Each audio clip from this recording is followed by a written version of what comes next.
Hello, আসসালামু আলাইকুম রহমতুল্লাহি ওবারাকাতু। মোহাম্মদ ইউনুস বলতেছিলাম, বাংলাদেশ থেকে প্রধান উপদেষ্টা। কে বলছেন? হ্যালো। ওয়ালাইকুম আসসালাম ওয়া রাহমাতুল্লাহি ওয়া বারাকাতু।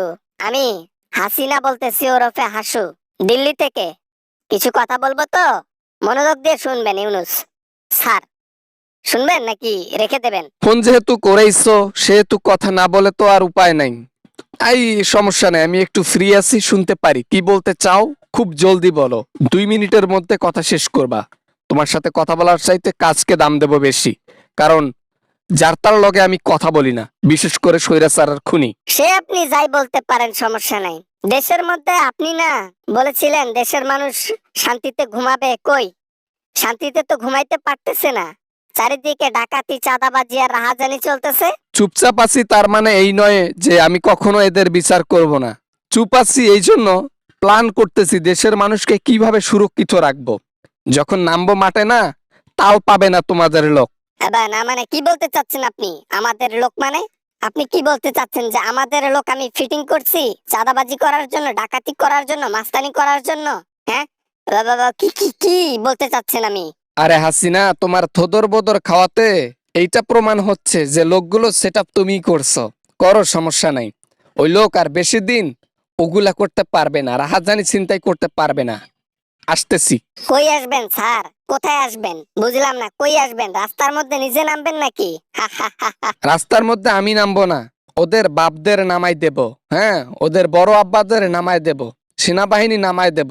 দেখি তারপর দেশের মধ্যে কিভাবে ছিনতাই করে মানুষ, সবাইরে ডিউটিতে নামাই দেব। দেখেন, আর যাই করেন সেনাবাহিনী নামাইয়েন না। গোপালগঞ্জের মধ্যে এর আগে ওই যে লিপিসন লালের কথা এখনো ভোলে নাই জনগণ। এখনো আমাকে ফোন করে কান্নাকাটি করে, সে ব্যথায়, সেই ব্যথায়। যেখানে পুলিশ বাহিনী তোমার কাজ করতে গিয়ে নিজের সম্মান হারাইছে, জনগণও এখন দাম দেয় না, সেহেতু আর্মিকে বিশেষভাবে কাজে লাগাইতে হবে দেশকে ঠান্ডা করার জন্য, সাদাবাজদের সন্ত্রাসের ঠান্ডা করার জন্য। আসলে এটার জন্য একটু সময় নিচ্ছি, শুধু দেখতেছি। তার মানে এই নয় যে আমি চুপ আছি, প্ল্যান করতেছি। শুধু একটু সবুর করো, দেখতে পারবা তোমার লোক কই যায়। আবার না মানে আর কি ওই আবার দেশে তো ভালো পরিস্থিতি হবে, সমস্যা নাই। আমি দেশে গেলে, আমি যদি সরকার পদবিতে যাই, দেশ একদম ঠান্ডা হয়ে যাবে। দেন না একটু পদবিটা। মামার বাড়ির আবদার পাইছো? হ্যাঁ, মামার বাড়ির আবদার। স্বৈরাচার, আরে টাকা পয়সা চুরি করে নিয়ে দেশ ছেড়ে চলে গেছো, গণহত্যা করে দেশ ছেড়ে চলে গেছো, আবার আসতে চাচ্ছ? লজ্জা লাগে না? শরম লাগে না? না, আমগো আবার শরম লজ্জা কিছু নাই। যদি শরম লজ্জা থাকতো তাহলে কি আর মোদির সঙ্গে এক রুমে থাকতাম? শরম লজ্জা নাই বলেই তো আছি।